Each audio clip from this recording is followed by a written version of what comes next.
morning. It's Saturday morning, and my toddlers spend Friday night at my grandparents' house and with their Gigi. So I always have Saturday mornings to myself. Ben works Friday nights, so he sleeps Saturday mornings. So it's just me and the baby. I, to be honest, usually don't spend my quiet house Saturday morning doing a project, but this Saturday I am spending it doing a project because I want to sew their bed sheets. I'll show you what I mean. But it's really hard to do that when they're here because they need their beds. So let me show you what I am working on because it might help solve a problem that you probably have too.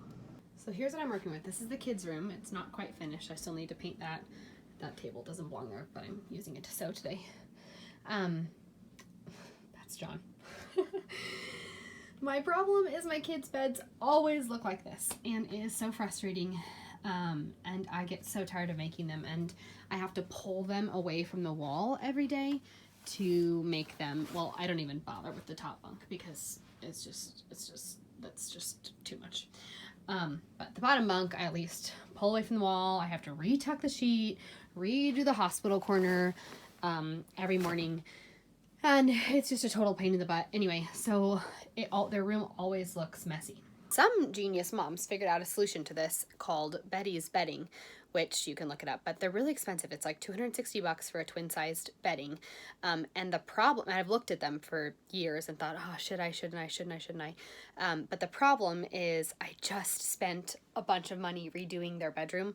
I got really nice sheets for both of them, cotton sheets for both of them, and these duvet covers. And also I really like down comforters. There's just something about like cozy down comforters with cotton sheets, and Betty's doesn't offer down comforters. So then I thought, well, I could, if you look at Betty's, you'll know what I'm talking about, but basically it's zip up bedding. And so I thought, well, I could sew zippers into their down comforters and make like zippered bedding out of that. So I spent hours on YouTube trying to figure out how to do it. But the problem is that with a down comforter, if I sew the cover, the insert won't fit properly. I don't really know how to explain it, but basically if I sew a zipper into the cover, it makes the cover more narrow, and then the insert won't fit, and I can't cut up a down comforter to make it thinner. So anyway, my solutions were not working. I even bought like a 72-inch zipper. I was gonna tackle it. And so I hemmed and hawed, and then I finally figured out that it's actually not the comforters that are the issue. It's pretty easy to throw the comforters over the bed. The issue is the freaking sheets because they slip and slide, they pull away from the wall. I know some moms don't use top sheets, but I like having a top sheet because it keeps the comforters cleaner, and then otherwise you just have to like unstuff the comforter and wash the cover, you know what I mean? And that just takes so much more time. So I like having a top sheet, but the problem is the top sheet slip and slide all over the place. They have to be retucked. They come out at the feet, blah, blah, blah. So I decided that instead of dealing with the comforter, because I don't think that's the actual issue, I'm simply going to sew the sheets together. So I am going to sew the top sheet to the flat sheet to the fitted sheet in an L. So I'm going to sew it along the wall side, and then, whoa, which way? That way, along the wall side, and then along the bottom of the bed. I'll show you what I mean. So my plan is to sew this sheet like this. So I'm going to sew it all the way along the wall, and then I'm going to sew it all the way along the bottom, probably actually underneath so it stays tucked, and then I'm going to sew the hospital corner in place. And that way the sheet won't be able to move side to side. It'll just stay put, and all I have to do in the morning is flip the corner of the sheet up because it won't move, and flip the comforter over, and then it'll hang at the right place and it'll be easy. And I think that will solve my problem for the top bunk too. So let's see what we can do. Okay, I have a very janky setup here on the exerciser and the piano bench, but I actually pulled the mattress off the bed because I'm trying to get it so that I can see how far the sheet hangs down on both sides, and I can pin it. I can walk all the way around it and pin it.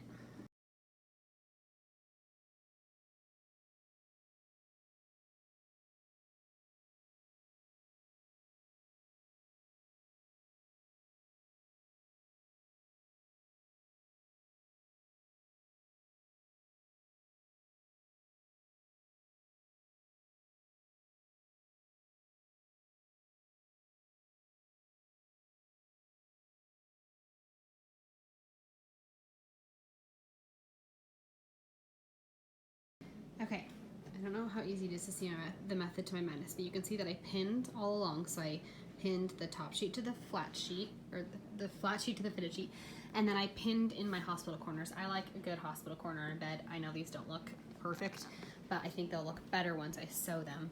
This one turned out a lot better. And oh, one thing you have to do is reach your hand under and pull the or I had to pull the fitted sheet from the mattress pad cover because I don't want the pins in the mattress. So anyway, I just did a quick pin, and I'll go through, once I take this off, I'll go through and pin it in more places. I just didn't want to have to do that while it was on there. Okay, I also took blue sidewalk chalk because I don't have any fabric chalk, and I just drew a line down the side so I kind of have a visual for where to sew. I wanted it more on the side versus the top of the mattress, and I did the same thing along the bottom underside. So I'll let you know if it comes out in the wash. Okay, I pinned it extra so that I can see what I'm doing, because when you take the flat sheet, or when you take the fitted sheet off, it bunches up, you know, so you like can't see what you're doing suddenly. Okay, I've never done this before, so we'll see how it turns out. I am a huge proponent of forcing myself to just try things when I have an idea, because you'll never know unless you try, right? And more often than not, I definitely fail. And I am always terrified to try. I was terrified to try starting sourdough. I was terrified to try starting kombucha. I was terrified to try making pasta. Like, all of it, I'm always afraid to start when I'm not good at something, because I don't like failing, and I like being really good at things before I do them. But that's not possible. You can't get good at things before you do them. You have to do them in order to get good at things. So this is another exercise in trying before I know what I'm doing. We'll see how it goes.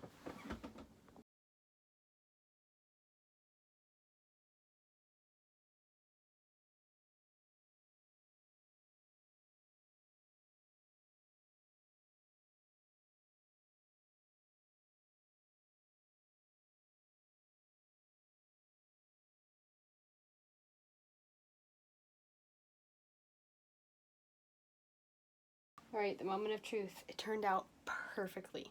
I don't think there's anything I would change. I will say that I had to pull it off the machine probably 3 times because I would forget where I was or what I was doing. I had forgotten to pin along the bottom edge, so I would do that first next time, obviously, pin the one side and then the bottom. And the blue chalk line was indispensable because I totally underestimated how little I would be able to recognize which way was up, which way was down, or top, bottom, and the sides once I pulled it off the form, off the mattress. And so the blue chalk line helped me figure out where I was supposed to be sewing. So if you don't have, what am I trying to say? Sewing chalk, fabric chalk, I just used sidewalk chalk. It worked great, or like chalk for a chalkboard. But I'll show you the finished product. So this hospital corner did not turn out perfectly, but it turned out okay. The other one actually turned out really well. Of course, the one that nobody sees turned out super well. So I sewed the corners. I sewed the sheet under, so it just is stuck like this. And yeah, it's all just stuck on here. So now in the morning she can pull it. I mean, it can be as messy as it gets, right? And then all anyone has to do is pull it like this, and it's perfect again, because there's no I don't have to tuck in that side can't move. I can pull it as hard as I want and it will not come out. So I tripped over my sewing stuff. I am totally thrilled. And now I'm gonna wash it and then throw the comforter on. Okay, we're on to round 2. I threw Daisy's in the wash, and now I am working on Gregory's. So I did it in like probably a quarter of the time. I think it took me 10 minutes to put it on and pin it. Once you've done it once, you figure out how to do it, and you can just do it quickly. So I'll show you what I did so that I can just pull it off once and I don't have to put it back on 3 times like I did with Daisy's. Lots more pins, as you can see. I learned that from last time. And then my beautiful blue chalk line, sidewalk chalk. And I, again, pinned my hospital corners. You can't really tell, but this gets tucked under, so it'll be a nice hospital corner. And then this hospital corner is also pinned nicely. Also, it's 11:15 and the baby's still sleeping, and I'm so stoked. And then I drew my chalk line underneath here on the bottom edge, because that's what I forgot to do last time, and pinned it as well. Actually, you know what? I'm going to add some more pins before I pull it off here. The tail I actually should cut. That would make my life a lot easier. But for now, I'm just going to tuck it into the bed slats, and I don't think it will go anywhere because it's going to be sewn here, so it doesn't really have a reason to move. Okay, there we go. More pins along the bottom. You can never have too many pins. They're so helpful when you're sewing. And then I did just pin it in some random spots on this side. I'm not sewing here. There's no blue line. But I did pin it in some random spots just to hold the fabric in place. I find that so helpful when I'm sewing. If I can just take the extra 5 minutes to put a bunch of pins in and have it hold itself in place, it makes my life so much easier.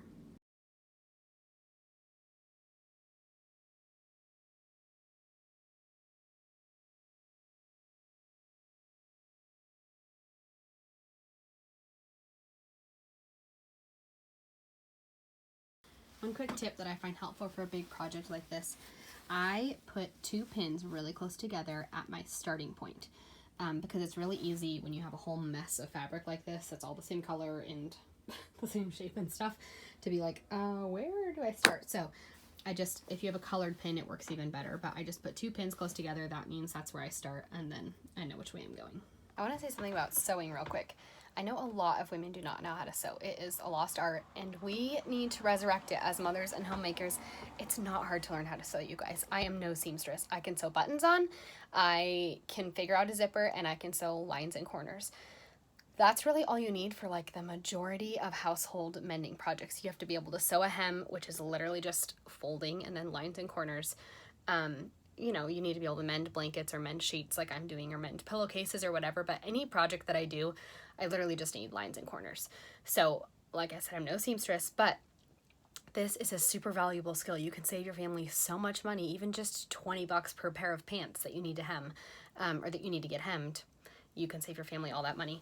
So I would suggest just getting a basic, my sewing machine is very basic. It's not fancy. It's not even computerized. Actually, my grandma just bought this for me recently. I did not want one of the fancy new computerized ones. I really wanted like an old school, because I grew up on an old school analog sewing machine. So that's what I wanted. That's what I have. It's not fancy. You can do it too. Order yourself a sewing machine. You can find one for under $200 and then just figure it out. It always takes time to learn skills, but you will be gifting your children or those who you teach so much if you figure out how to sew and then you teach them. Because like I said, there's just so many little household projects you can do. Like I could not do this household project if I didn't know how to sew. So thank you, Grandma, for teaching me how. And also my 8th grade home ec teacher taught us a little bit about sewing. I've got a baby on the ground. She woke up. Both sets of sheets are in the wash. I'm seriously so excited. I can't wait to get them on the beds, because I think this is going to change my life. I will say I probably am going to want to trim all the tails, like all the edges, because then I have nothing to tuck at all.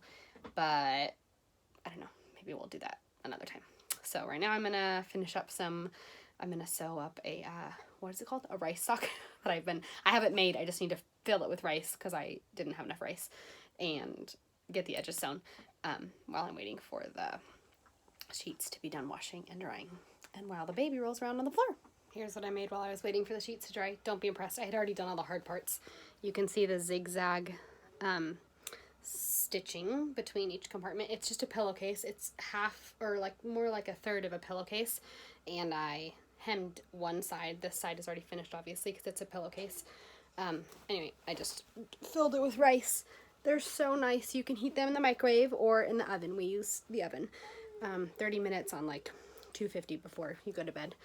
And they're just amazing. Great for neck pain, back pain, cramps, postpartum cramps. Amazing. Keep your feet warm. My kids love sleeping with them. So anyway, maybe I'll teach you how to make one of these one time. They're truly so easy. I learned off of, I think, a video on YouTube. So anyway, that's the project I finished while the sheets are in the washer. If you do make them, one quick tip, make sure you make the compartments 4.5 or like 4 inches wide, because then you can fit one of these canning funnels perfectly inside and dump your rice through the canning funnel. It just makes it so much easier. Okay, it's the moment of truth. These are all clean and dry. Let's see how we did.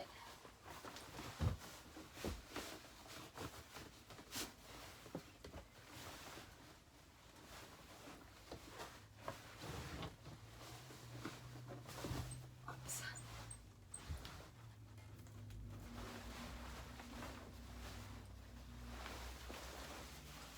Got my hospital corner sewn in down here.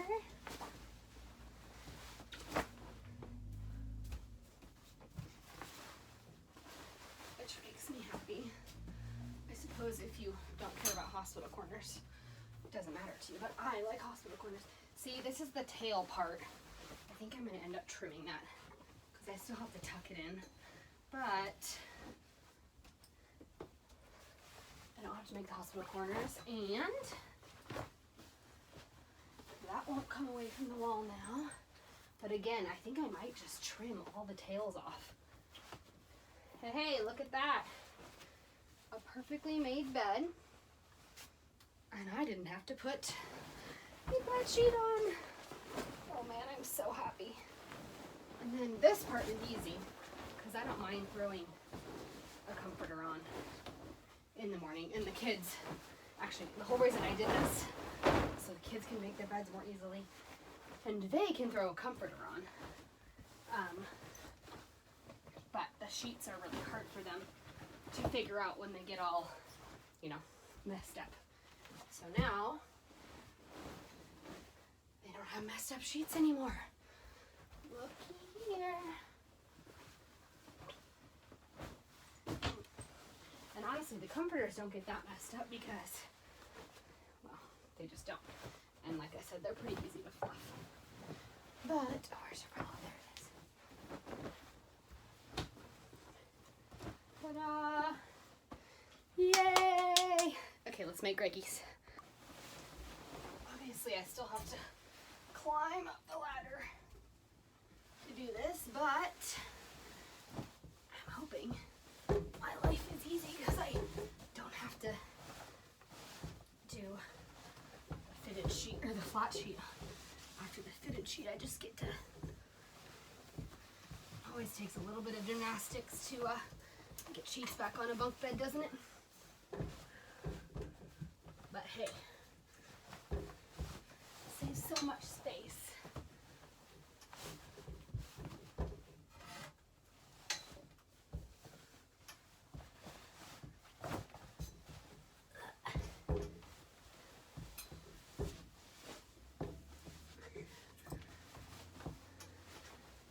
I don't know what it is about having to put both the fitted and the flat sheet on that makes bed making so painful, but having them connected is already changing my life. And it's only been a few hours.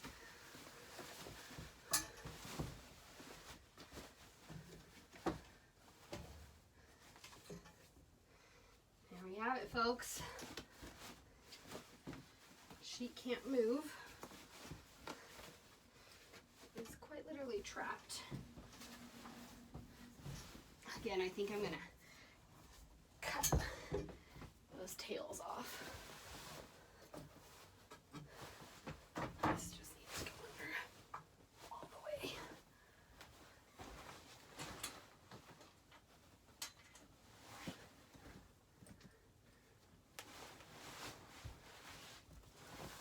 See, and now I can just do this.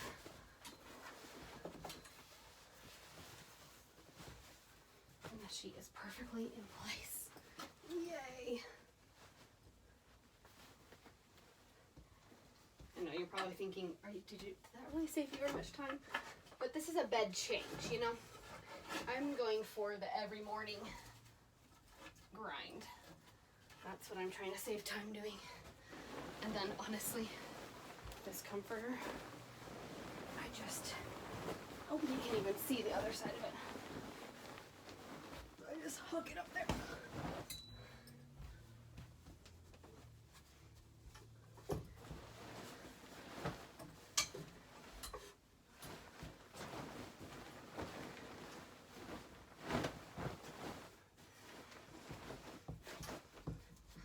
Ta-da!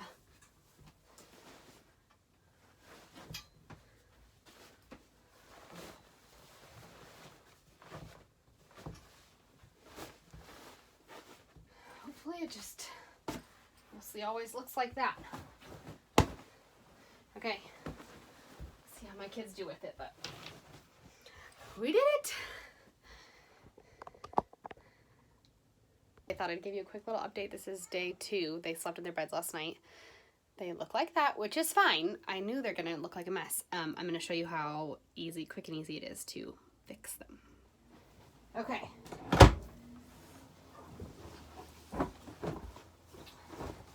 Sheet is perfect every time.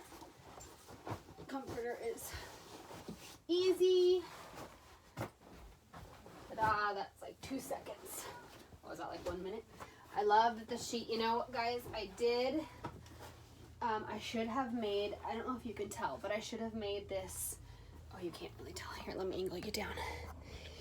The sheet sticks out ever so slightly from the bottom. I should have made it just a hair shorter. So, if you're doing this, if you decide to do it, but it's an easy fix. All I have to do is make one tuck, and it fixes the problem. I just tuck it in the middle just a teeny tiny bit. But anyway, my plan is perfect because I don't have to, you know, really make their beds. I just throw everything up. Gregory's is the same way. All I have to do is pull this sheet and it's in the perfect spot every time. I don't have to figure out if it's in the perfect spot. Pull that guy up. And like I said, I'm not going for perfection here. I just wanted their beds to be easier to make. I didn't want to have to tuck sheets and redo hospital corners and all that stuff. So if you found this video helpful, like it, give it a thumbs up, and subscribe to my channel. I always love seeing new people here. I have a lot of fun sharing my house projects and homemaking things and thoughts that I'm thinking about. And gardening is almost here. I've got all my started in my kitchen under grow lights with a shelf that my sweet husband built me, and our beds are what am I trying to say, unfrozen to like 4 inches right now. So as soon as the soil unfreezes the rest of the way and the rest of our snow melts, we're gonna get outside and garden, and I'm so excited to share some of that with you guys. So anyway, like, subscribe, and I'll see you soon.